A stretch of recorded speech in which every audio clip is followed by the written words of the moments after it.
Hi అందరికీ నమస్తే. ఈరోజు బ్రహ్మముడి సీరియల్లో ఏం జరిగిందో తెలుసుకుందామా? తెలుసుకునే ముందు ప్లీజ్ సబ్స్క్రైబ్ మై ఛానల్. ఇక సీరియల్లోకి వెళ్తే స్వప్న చెప్పిన మాటలతో కావ్య ఎలా అయినా ఈ డీల్ని ఆపాలి అనుకుంటుంది. రాహుల్ ఎక్కడున్నాడు అని చెప్పి అడుగుతుంది.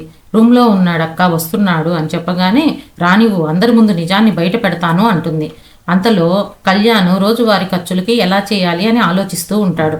అక్కడ ఆటో డ్రైవరు ఆటో క్లీన్ చేసేవాడిని చూసి అక్కడికి వచ్చి ఆటో నడిపితే ఎంత వస్తుంది అనగానే రోజుకి 1000 రూపాయలు వస్తుంది అంటాడు. అందుకు కళ్యాణ్ నేను ఆటో నడుపుతాను, నాకు ఆటో ఇచ్చే మార్గం చెప్తావా అంటాడు. దానికి అతను ఒక సేటు ఉన్నాడు, అతని దగ్గరికి వెళ్తే రోజుకు 400 రూపాయలు కట్టి తీసుకుంటే మనం ఆటో నడుపుకోవచ్చు అని చెప్పి అంటాడు. అంతలో రాహుల్ ఆఫీస్కి వెళ్ళి వస్తాను అనగానే కావ్య ఒక్క నిమిషం ఆగు అని చెప్పి రాహుల్ని నిలదీస్తుంది. దొంగ బంగారం కొనడానికి వెళ్తున్నాడు అని చెప్పి అందరితో చెప్తుంది. అంతలో రాహుల్ ప్రూఫ్స్ ఏమైనా ఉన్నాయా అనగానే మీ చేతిలో ఉన్న ఫైలే అని చెప్పి రాజుకి ఇస్తారు ఇద్దరు అక్కా చెల్లెళ్ళు. ఇలా ఇద్దరు బుక్ అయిపోతారు.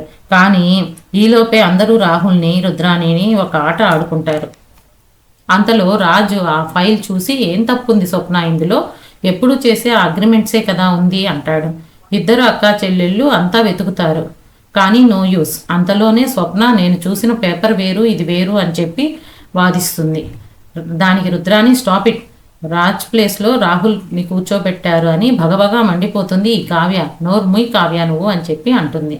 అంతలో రుద్రాని ఏంటి నాన్న ఇది, రాజు స్థానంలో రాహుల్ నీకు ఇచ్చారని చెప్పి కావ్య ఇదంతా చేస్తుంది, మమ్మల్ని ఇలా మాటలు పడాల్సిన అవసరం మాకు లేదు అని చెప్పి అంటుంది. దానికి దానిలక్ష్మి ఇది ఎలా కుదురుతుంది, కళ్యాణ్ వచ్చే వరకు రాజ్ ఆఫీస్కి వెళ్ళడం కుదరదు అంటుంది. అంతలో రాజ్ అందరూ ఆపండి, రాహుల్ది ఆ తప్పు లేదు కదా, రాహుల్ నువ్వు రోజు ఆఫీస్కి వెళ్ళు, నేనేమి నీ చైర్ లాక్కోను అంటాడు. అంతలో కావ్య ఏమండి అనగానే తనని పక్కకి లాక్కొని వెళ్తాడు రాజ్. వెళ్ళి మా ఫ్యామిలీని ముక్కలు చేద్దాం అనుకుంటున్నావా అనగానే రాహుల్ వాళ్ళు తప్పు చేస్తున్నారండి అంటే రుజువు ఏమన్నా ఉందా అని చెప్పి అడుగుతాడు. అడిగి తిడతాడు కూడా. రుద్రాని రాహుల్ వాళ్ళు మా ఫ్యామిలీ మెంబర్స్, నువ్వు వేసే నిందల వల్ల మా ఫ్యామిలీ అంతా డిస్టర్బ్ అవుతుంది అని చెప్పి తిడతాడు. అంతలో కావ్య నా మాట అర్థం చేసుకోండి అనగానే నీకోసం నా ఫ్యామిలీని వదులుకోలేను అని చెప్పి అంటాడు. అంతటితోటి ఈరోజు ఎపిసోడ్ అయిపోతుంది. చూసిన వాళ్ళంతా please subscribe my channel. Thank you all of you.